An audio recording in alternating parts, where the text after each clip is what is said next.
The 1970s weren't just bell-bottoms and disco. Television executives were smoking something wild in their wood-paneled offices, greenlighting shows so bizarre they'd never make it past a pitch meeting today. Remember when a nuclear-powered luxury train nearly bankrupted NBC, or when Shakespeare's characters sang disco? Did you know one failed show featured actual chimpanzees as secret agents with real guns? Buckle up as we unearth 15 more forgotten gems from television's most experimental decade that pushed boundaries, emptied network wallets, and occasionally traumatized an entire generation of young viewers. 1. Blansky's Beauties, 1977. Ever wonder what happened when Happy Days tried to spin off into Las Vegas showgirl territory? Meet Nancy Blansky, Howard Cunningham's cousin and den mother to a bevy of Vegas dancers in this misguided attempt to milk the Happy Days universe dry. Nancy Walker starred as the title character managing showgirls while somehow connecting this glitzy world to 1950s Milwaukee. The show desperately tried establishing its Happy Days connection by having the Fonz appear in the pilot, leather jacket and all, despite being set in a completely different time period and location. The desperation was palpable. One episode featured Blansky choreographing a water ballet routine for mermaids, another had her managing a disastrous celebrity look-alike contest where Elvis impersonators outnumbered the audience. The writers somehow thought a Vegas showgirl comedy needed a 12-year-old boy character, creating awkward scenarios where he wandered backstage among half-dressed dancers. Network censors reportedly had daily meltdowns trying to determine how much skin was too much for primetime. Critics savaged the show, calling it a rhinestone in a haystack and proof that not everything Gary Marshall touches turns to gold. Variety wrote it off as Happy Days without the charm, Vegas without the glamour, and comedy without the laughs. After just 13 excruciating episodes, ABC pulled the plug, making it one of the most embarrassing entries in the Happy Days expanded universe. The most memorable detail, the show briefly featured a pre-famed Scott Baio as a 12-year-old troublemaker, months before he would join Happy Days as Chachi. Nancy Walker reportedly begged to be released from her contract halfway through filming, but ABC forced her to complete the season. Today, Blansky's Beauties lives on as a cautionary tale of franchise overextension and a bizarre footnote in television history that proves sometimes family connections should remain distant, especially when sequins are involved. 2. Struck by Lightning, 1979. Imagine discovering Frankenstein's monster as your building maintenance man. That's the wild premise of Struck by Lightning, CBS's bizarre attempt at gothic comedy. Jack Elam played Frank, the 200-year-old creation of Dr. Frankenstein, who had been maintaining a New England inn for generations. When science teacher Ted Stein inherits the property, he discovers he's actually a Frankenstein descendant, and Frank expects him to continue the family's mad scientist tradition. The show's tone never quite worked. One minute it played the monster angle for laughs, the next it attempted genuine horror elements with thunder crashes and lightning flashes illuminating Frank's scarred face. In one particularly odd episode, Frank attempts to modernize by attending a disco, causing a panic when his neck bolts short-circuit the light system. Another featured him accidentally terrifying a children's birthday party while dressed as a clown, a scene one critic described as nightmare fuel, inappropriately packaged as comedy. CBS executives seemed equally confused about the show's identity, airing just 3 episodes before pulling it from the schedule. The remaining episodes were burned off months later with zero promotion, airing opposite the Winter Olympics, where they stood no chance. Production insiders later revealed the show underwent 3 different showrunners in its brief existence, with each pushing for a different tone. What makes this cultural oddity fascinating was its casting. Jack Elam, normally known for playing wild-eyed villains in westerns, brought unexpected tenderness to his monster role. His performance included subtle nods to Boris Karloff's original portrayal while adding humanizing touches. Jeffrey Kramer, who played Ted, later admitted, "We were making 3 different shows simultaneously. I played scenes like it was a drama, the director shot it like a horror movie, and the laugh track treated it like a sitcom." Critics noted the show couldn't decide if it was the Munsters or Night Gallery, with the Washington Post calling it an identity crisis with commercial breaks. The series finale never aired, leaving viewers forever wondering how Ted would resolve his mad scientist heritage. Today, Struck by Lightning remains one of those bizarre experiments that makes you wonder what kind of brainstorming session produced a show about a reluctant Frankenstein descendant running a bed and breakfast with his monster ancestor. Its legacy lives on primarily through Halloween horror show retrospectives and as a trivia question for hardcore TV buffs. 3. Ball 4, 1976. Baseball meets sitcom disaster in this short-lived adaptation of Jim Bouton's controversial bestseller. The book had scandalized America by revealing MLB players' wild behavior off the field. CBS thought this would make perfect sitcom material, casting Boughton as himself, a washed-up pitcher on a fictional Washington team, surrounded by womanizing teammates and hard-drinking coaches. The show's authenticity became its biggest problem. Real baseball players hated Boughton for breaking the clubhouse code of silence in his book, and now he was doubling down on network television. Several MLB teams reportedly banned the network's cameras from their stadiums during the show's brief run. The production became so toxic that former teammates refused to appear even in cameo roles, forcing writers to create entirely fictional baseball legends instead. Executives expected a lighthearted sports comedy, but got uncomfortable locker room realism instead. Episodes featured storylines about groupies, drinking problems, and contract disputes that felt more like a documentary than a sitcom. One particularly controversial episode depicted players gambling on their own games, causing CBS executives to demand rewrites hours before filming. Another showed players taking amphetamines to enhance performance, something commonplace in 1970s baseball, but shocking to mainstream America. The casting made matters worse. Boughton wasn't an actor, delivering lines with all the charisma of a batting practice fastball. The supporting cast of fictional teammates included character actors who clearly had never played baseball, resulting in game scenes that looked like they were filmed at a corporate team-building event rather than a professional stadium. Critics called it too raw for primetime, while sports columnists labeled it a betrayal with a laugh track. The New York Times memorably described it as watching someone air baseball's dirty laundry and expecting us to find the stains amusing. After just 5 episodes, CBS canceled the series, making it one of the shortest-lived sports sitcoms in television history. 4. Pink Lady and Jeff, 1980. Imagine giving a primetime variety show to 2 Japanese pop stars who barely spoke English and an American comedian who couldn't understand them.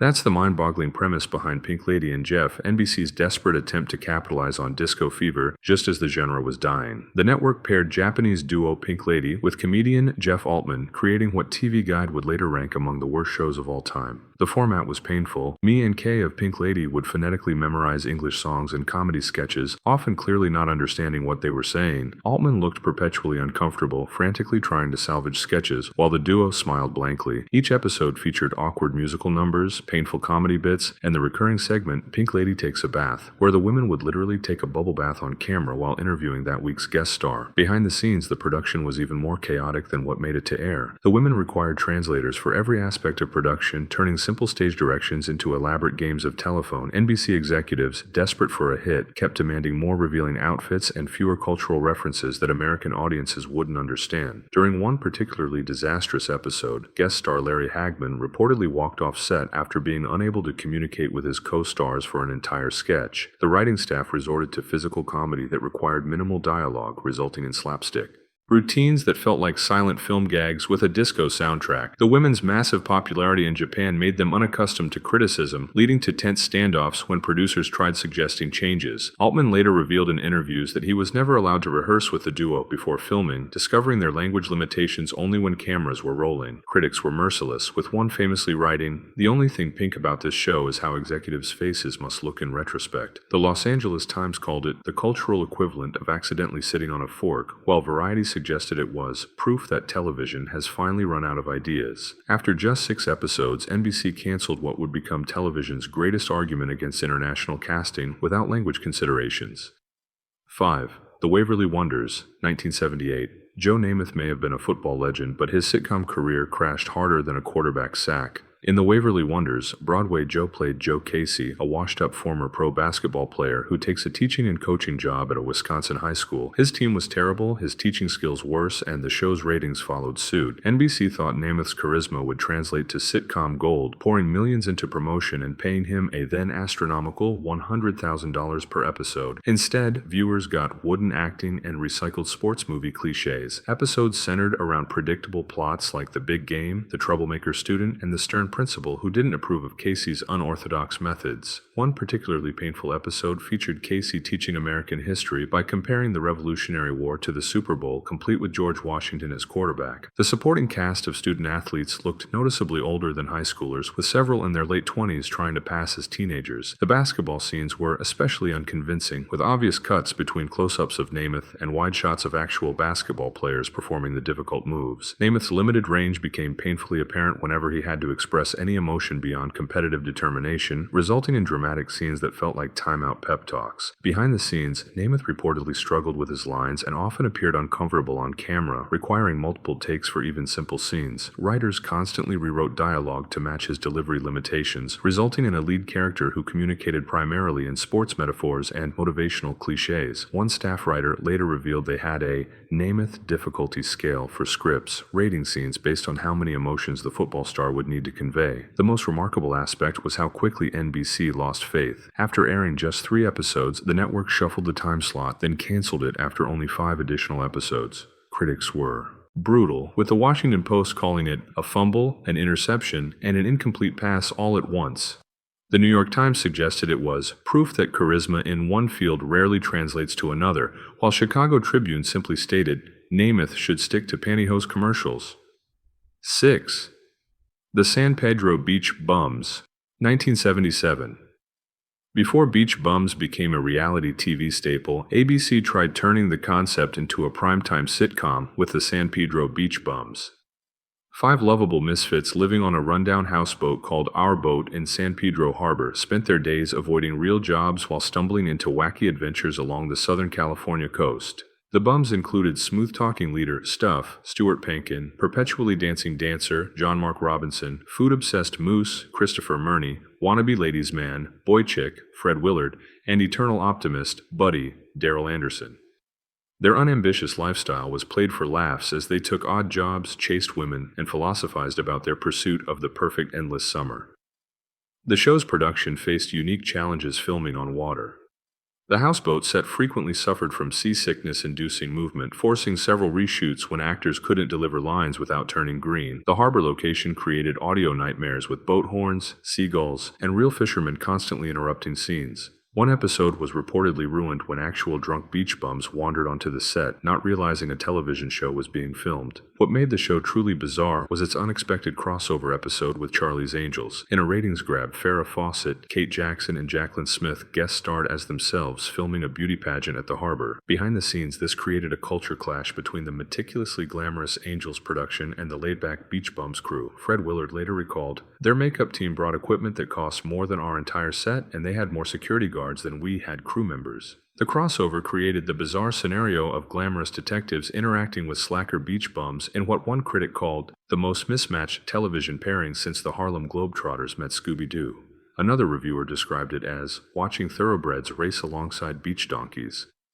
The episode featured the incongruous image of the Angels in designer clothes investigating sabotage, while the bums offered help that invariably made things worse. Despite the star power boost, viewers didn't bite. ABC canceled the show after just 10 episodes, leaving the bums forever stranded on their dilapidated houseboat. Today, the San Pedro Beach Bums exists as a fascinating time capsule of late 70s California culture, complete with feathered hair, open shirts, and the short-lived glorification of unemployed beach living. Fred Willard's involvement has given the show minor cult status among comedy historians, while vintage television enthusiasts treasure it as a perfect example of the hangout sitcom formula that briefly flourished between the Monkees and Friends. 7. Hisner, 1979. What happens when you take beloved sitcom star McLean Stevenson, fresh off MASH, and cast him as a small-town mayor? You get Hisner, one of the most forgettable political comedies ever made. Stevenson played Jesse Kelch, a hardware store owner who becomes mayor of a small Midwestern town despite having zero political experience. Sound familiar? This was decades before reality caught up with fiction. Each episode featured Kelch bumbling through civic crises while balancing his hardware business and family life. His staff included an overeager deputy mayor, a sarcastic secretary, and a city council that fought him at every turn. The show tried positioning itself as a folksy political satire, but the jokes fell flatter than campaign promises. One particularly painful episode centered around Kelch accidentally ordering 10,000 American flags instead of 100, then desperately trying to create patriotic events to use them up. The production suffered from identity confusion. Some writers approached it as biting political commentary, while others wrote it as a gentle family sitcom. This resulted in tonal whiplash between scenes, with Stevenson alternately playing the mayor as a cunning political operator and a clueless everyman depending on who wrote the scene. The hardware store setting created additional problems, as producers couldn't decide if it should be a major location or merely mentioned in passing. NBC had high hopes, heavily promoting Stevenson's return to TV after his controversial exit from MASH. The network positioned Hisner as the tentpole of their Tuesday night lineup, producing expensive promotional materials featuring Stevenson and mayoral regalia. The premiere attracted decent ratings based on Stevenson's name recognition, but audiences quickly abandoned the show when they realized it lacked both the intelligence and heart of MASH. Critics panned the show, with Variety writing, "Stevenson traded Colonel Potter's horse for a mayor's dead horse." The New York Times called it political satire with nothing to say and no funny way to say it, while the Chicago Tribune suggested it was proof that lightning doesn't strike twice, especially when the second lightning rod is made of wet cardboard. Audiences agreed, and the network canceled Hisner after just 15 episodes. 8. When Things Were Rotten, 1975. Before Men in Tights, Mel Brooks tried bringing his madcap Robin Hood parody to television with disastrous results. When Things Were Rotten reimagined Sherwood Forest as a playground for rapid-fire gags, anachronistic jokes, and slapstick mayhem. Dick Gautier starred as a bumbling Robin Hood, leading a band of even more incompetent merry men against the evil Prince John. The show's pacing was frenetic, throwing jokes at viewers machine gun style. 1 minute Robin would reference 1970s pop culture. The next, he'd break the fourth wall to address the audience directly. In one episode, Robin disguises his men as a medieval rock band called the Merry Men 5, performing a disco version of Greensleeves to infiltrate the castle. Another featured a jousting tournament where knights rode motorcycles instead of horses, complete with Robin complaining about gas prices. The budget couldn't match Brooks's vision, resulting in obvious cardboard sets and costumes that looked like medieval Halloween leftovers. Castle walls visibly wobbled when doors slammed, arrows were clearly attached to actors with visible wire, and the same forest clearing was redressed weekly to represent different parts of Sherwood. Behind the scenes, writers reportedly produced over 100 jokes per episode, knowing only a fraction would land. Brooks's involvement was both blessing and curse.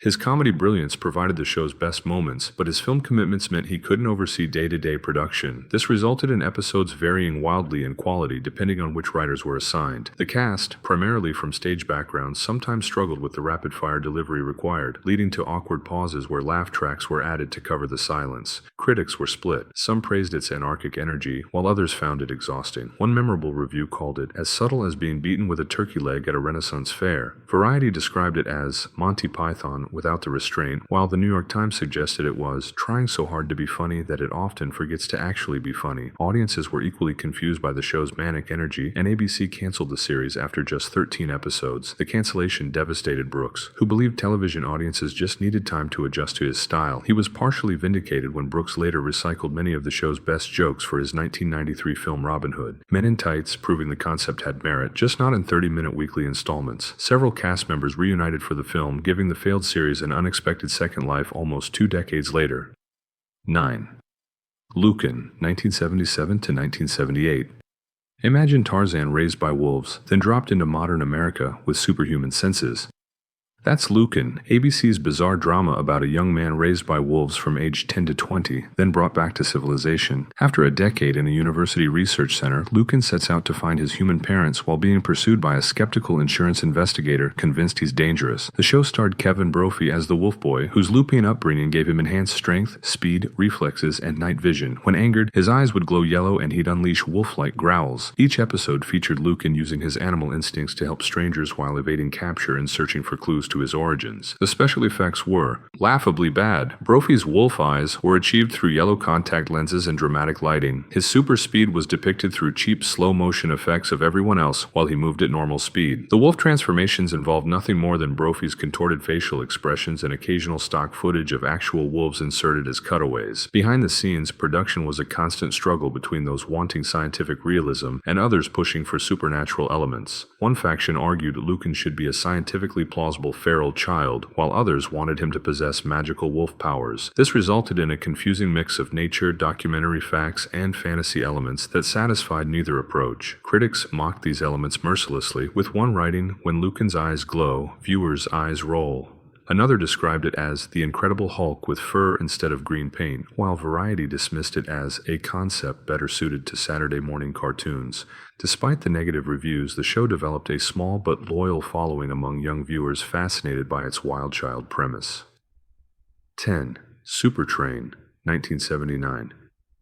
Imagine spending the equivalent of $40 million today on a show about a luxury train only to watch it crash spectacularly in the ratings.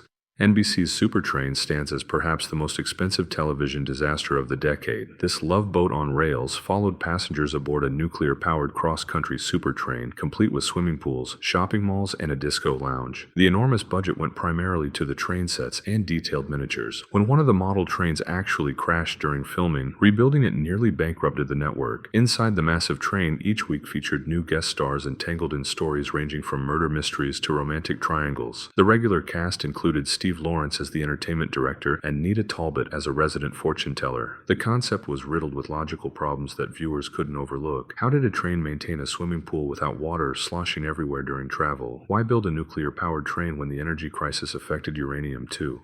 Why did the world's fastest train make so many leisurely stops? One particularly absurd episode featured a diamond heist where the thieves had nowhere to escape since they were on a moving train. Production chaos matched the extravagant concept. Scripts were constantly rewritten, actors came and went, and executives increasingly panicked as ratings plummeted. The show underwent 3 format changes during its brief run, first shortening from 2 hours to 1, then completely recasting supporting characters, and finally shifting from anthology-style stories to ongoing narratives. Nothing worked. Critics were merciless. The Washington Post called it a monument to television stupidity, while Time magazine suggested it was, what? You'd get if the Love Boat and a nuclear disaster had a baby. Viewers agreed, and after 9 episodes, NBC pulled the emergency brake, making Supertrain the textbook definition of an expensive flop. 11. Operation Petticoat, 1977 to 1979. Hollywood's obsession with turning hit movies into TV shows reached a pink-colored low with Operation Petticoat. Based on the 1959 Cary Grant/Tony Curtis film about a pink-painted submarine and its wacky crew, the ABC series tried recapturing the original's magic without its stars, budget, or decent scripts. John Astin took the commander role aboard the USS Sea Tiger, a submarine accidentally painted pink during repairs. The show's twist from the film? Adding a permanent female nursing staff to the submarine, creating forced sexual tension and endless battle of the sexes jokes. Each episode featured predictable misunderstandings, mechanical failures, and military mishaps that tested the commander's patience. The pink submarine itself became a running joke as the crew tried maintaining dignity despite their flamingo-colored vessel. Production problems plagued the series from day one. The submarine set was built on hydraulics to simulate ocean movement, but the system frequently malfunctioned, causing unexpected tilts that sent actors and props sliding across the floor. In one infamous incident, the hydraulics failed during filming, causing a 30-degree tilt that dumped actors, cameras, and coffee into a heap. That footage made it into the blooper reel at the ABC Christmas party, but cost the production an entire day of filming. The scripts recycled every submarine and military comedy cliché imaginable. Running gags included officers hitting their heads on low doorways, nurses unable to understand naval terminology, and crewmen hiding contraband from inspections. The laugh track worked overtime, highlighting jokes so predictable viewers could recite punchlines before the actors. Critics torpedoed the show immediately. All the charm of seasickness, wrote one reviewer, while another called it a disservice to both the original film and the concept of entertainment itself. The Los Angeles Times suggested it was proof that some things should remain movies, particularly good movies that become bad television. Despite the negative reception, ABC surprisingly kept it afloat for 2 seasons before finally sinking it after 32 episodes. 12. Future Cop, 1976 to 1977. Long before RoboCop, ABC tried merging police procedurals with science fiction in Future Cop. Ernest Borgnine starred as veteran detective Joe Cleaver, who gets partnered with Haven, secretly an experimental android officer designed to test the future of law enforcement. Only Cleaver and the police chief know Haven's true nature, creating the classic odd couple dynamic with a mechanical twist. Each episode featured Cleaver teaching Haven about human nature, while Haven's computational abilities and superhuman strength helped solve cases. The show attempted addressing serious questions about technology and humanity between standard police plots. Can a machine understand justice? Does artificial intelligence have rights? Should robots replace human workers? Heavy stuff for 1976 primetime. The robot effects were laughably primitive. Rather than anything resembling actual technology, Haven's computer brain was visualized through stock footage of blinking computer lights from the 1960s sci-fi films. His superhuman calculations were depicted by having actor Michael Shannon stare into the middle distance while electronic beeping sounds played. One memorable episode featured Haven analyzing fingerprints by holding them up to his eye, which then emitted a visible laser beam that somehow matched prints to criminal records. Production limitations made Haven's android nature laughably obvious. Actor Michael Shannon wore stiff makeup and moved robotically, while budget constraints meant his superhuman abilities were limited to breaking down doors and occasionally lifting heavy objects. Behind the scenes, writers struggled balancing sci-fi elements with traditional police stories, resulting in plots where Haven's android abilities were conveniently forgotten when they would solve cases too quickly. Critics found the concept intriguing but execution lacking. The New York Times called it, "Borgnine deserves better than acting alongside a toaster with a badge." Variety suggested the show suffered from mechanical performance issues, both intentional and unintentional, while the Los Angeles Times praised the concept, but complained about budget limitations that make the $6 million man look like a billion-dollar production. Viewers apparently agreed, and ABC canceled the show after just 7 episodes. 13. The New People, 1969 to 1970. Imagine Lord of the Flies meets the real world, decades before reality TV existed. The New People centered on a group of college students whose plane crashes on a remote island that was abandoned after nuclear testing. Finding themselves with supplies but no adults, they attempt building a new society while navigating their differences. Created by Aaron Spelling and Rod Serling, this show was technically from 1969, but ran into 1970, making it an early entry in the decade's experimental programming. The most unusual aspect, each episode was only 45 minutes long, part of ABC's ill-fated 45/15 format that featured shorter programs followed by 15-minute news segments. This awkward timing meant the show could never be easily rerun in standard slots, essentially dooming its afterlife before it began. The diverse cast represented various youth archetypes of the era: the idealistic humanitarian, the militant radical, the conservative traditionalist, the free-spirited hippie. Their conflicting worldviews drove the drama as they debated governance, justice, and resource allocation. The abandoned nuclear test site setting provided ready-made structures with mysterious government equipment, allowing writers to introduce new locations and plot devices whenever needed. The series tackled surprisingly heavy themes for its time: racial tensions, political extremism, and the generation gap. One controversial episode featured the students discovering a cache of nuclear weapons and debating whether to keep them for protection. Another showed them creating a justice system after a crime occurs, with some advocating rehabilitation while others demanded punishment. The writers didn't shy away from Vietnam-era divisions, creating storylines that mirrored contemporary protests and societal fractures. Behind the scenes, the production fought constant battles with network censors. ABC wanted a lightweight adventure while Serling pushed for social commentary. This resulted in compromised scripts that often started with provocative premises but resolved with simplistic conclusions. Serling eventually distanced himself from the show, though his influence remained in its more thoughtful episodes. Critics found the premise fascinating, but execution lacking. The Los Angeles Times called it a bold experiment with training wheels, while production values suffered from limited location shooting and obvious soundstage outdoor scenes. ABC canceled the experiment after 17 episodes, but not before The New People established itself as a fascinating precursor to both Lost and modern reality programming.